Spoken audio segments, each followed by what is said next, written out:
Hey, this is Joe from Citrus County Porch Life. As I try to organize my videos, because I'm getting close to 200 of them, I've given each type a name. And when I speak for myself,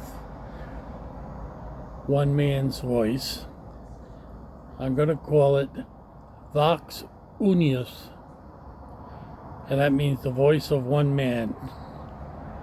And so I want to make a commentary on what recently happened in Georgia. I'm not taking any sides, but it was a terrible, terrible loss of life.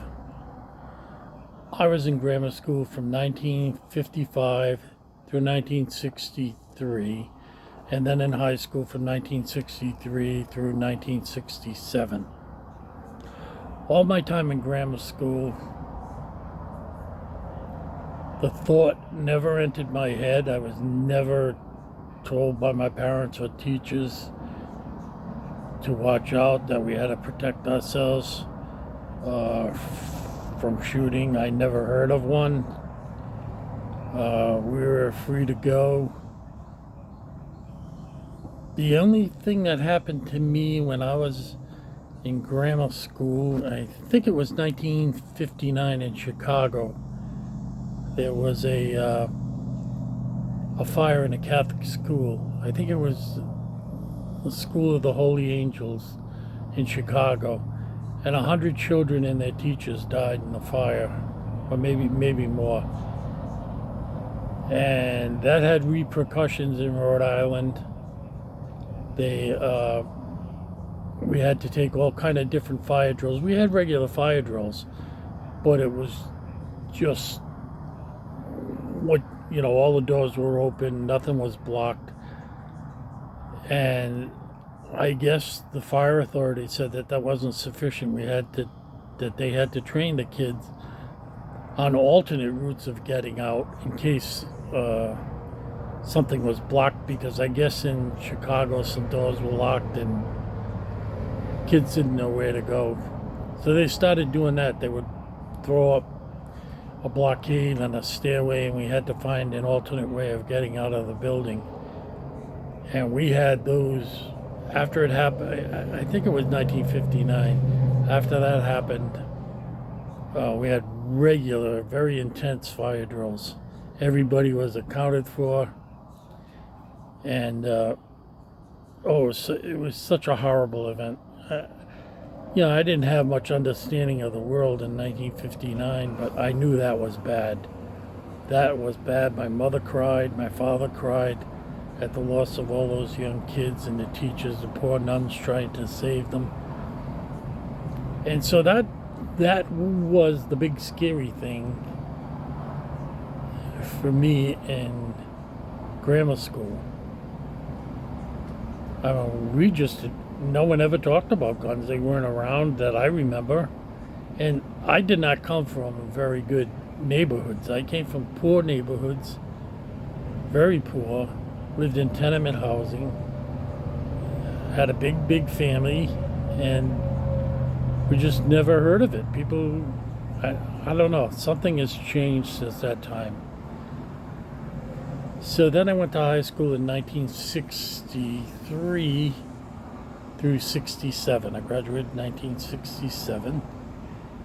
And I was 13 when I went to high school and 17 when I got out. I just turned 17. And what I remember in the very beginning of my high school, in November 22nd, 1963, was an announcement that the president had been shot and was gravely wounded. And then shortly after that, Walter Cronkite coming on the PA system at the school saying that the president had died, and they didn't broadcast too much of it, but all the teachers came into each classroom and told us we were dismissed to go right home and to listen to what our parents had to say. And I had money for a bus that day, so we would take a bus downtown, do a transfer, and then go to wherever your neighborhood was. And I remember walking around downtown. All the stores then put TVs in their display windows, and they had news of the president and what was going on, and I remember men and women just standing in front crying. A couple of years earlier, during the election of '61, we got the day off of school to go downtown and see Senator Kennedy speak in front of the city hall, and it was the biggest crowd I had ever seen. It filled the whole square and beyond, and so he was well loved in Rhode Island. He came from nearby. He was married in Newport, and so I remember that. And then in 1966, I don't know if it was the end of my junior year or the beginning of my senior year. I was either 15 or 16, and they had that shooting in that tower in Texas, and I just couldn't wrap my mind around why someone would shoot someone they didn't even know, like from a tower, and just keep shooting and shooting and shooting. So that was my experience with. It was a distant place. It wasn't Rhode Island, and it wasn't a school, and he wasn't going after little kids. I think he was a student there, if I remember, but he got up the top of the tower, and I think his name was Whitman. Fuzzy memory after 50, almost 60 years. And so that was that experience. Then I went in '67. I went to the University of Rhode Island, and in April of that year, I turned 18. That was a big time. You really couldn't drink, which I wanted. I wanted to, and I mean, it was during the Vietnam War. There were drugs everywhere in the school, but I liked to drink. And this would let me get to the places up in Montreal. We used to all hop in a car and go up to Montreal because they had an 18-year-old drinking age. And, go to all the clubs on St. Catherine Street. And I remember my birthday, we were all partying very early, as soon as classes ended. And I had a little black and white TV, the only one in the dorm house that had a TV. My dad had bought it for me, and news came on about Martin Luther King being shot on my birthday. That was terrible. Everybody wondered what was going to happen. He had been on a porch. He wasn't even like out in the public. He was on a porch, and someone shot him from the porch. And then in short order in June, someone shot Bobby Kennedy. And in between that, there were all these murders of civil rights workers.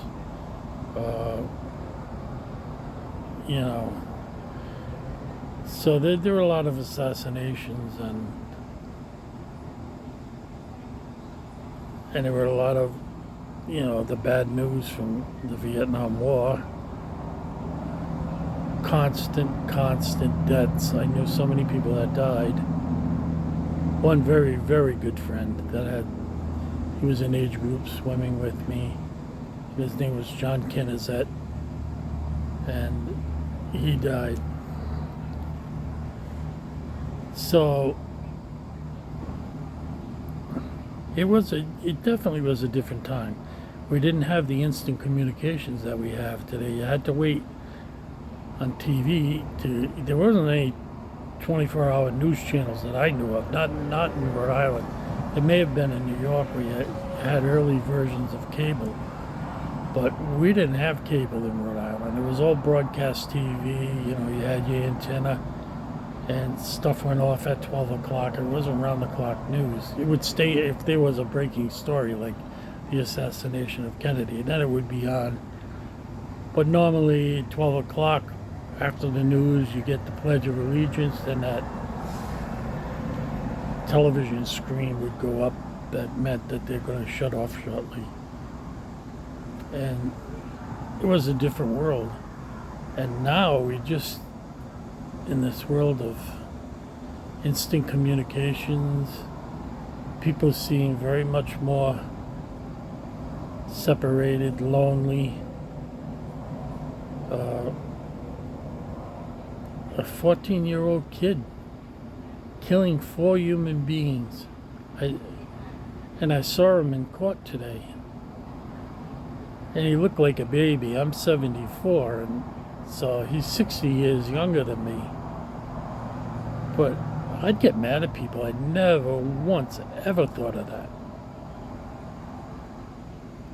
So it seems like a sickness has taken over. President Carter talked of that, a malaise, sort of like a general malaise.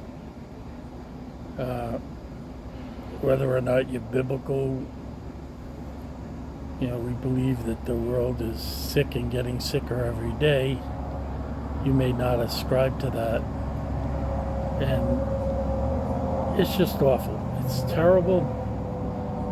And there's going to be another one. That's the sad part. If you said this is the last one ever, but there's going to be copycatters, and it breaks my heart that